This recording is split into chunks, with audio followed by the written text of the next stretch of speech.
অনুভূতি খুবই ভালো, ভালো লাগছে ঈদের মার্কেটে এসে, এবং দাম দর রিজনেবল প্রাইসেই আছে, সমস্যা নেই আলহামদুলিল্লাহ। আলহামদুলিল্লাহ অনেক কিছুই কেনাকাটা হয়েছে, আরও কিছু বাকি আছে, সেগুলো কেনাকাটার জন্য ঘোরাফেরা করতেছি।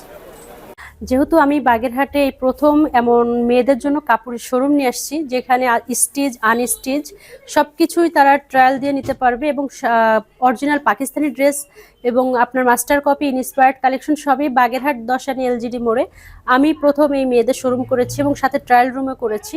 তো আলহামদুলিল্লাহ, আমি যে বাগেরহাটে এত রেসপন্স পাবো আসলে এটা খুবই অবিশ্বাস্য ছিল।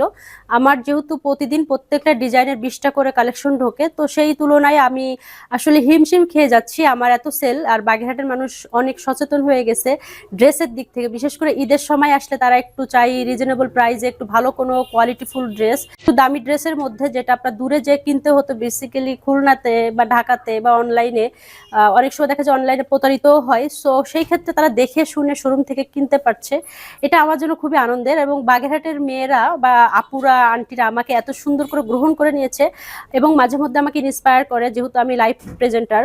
সো আমার বিজ্ঞাপনের মাধ্যমে আমার সেল হয় আলহামদুলিল্লাহ আপনাদের দোয়াতে। দর্শক, ঈদ মানেই খুশি, ঈদ মানেই আনন্দ। দীর্ঘ 1 মাসের সিয়াম সাধনা শেষে অনুষ্ঠিত হতে যাচ্ছে মুসলমান ধর্মাবলম্বীদের সর্ববৃহৎ ধর্মীয় উৎসব ঈদ উল ফিতর। এতক্ষণ শুনছিলাম বাগেরহাটের মানুষের কাছ থেকে তাদের ঈদের প্রস্তুতি কেমন। বাগেরহাট থেকে মেহেদি হাসান, দৈনিক গণকণ্ঠ মাল্টিমিডিয়া।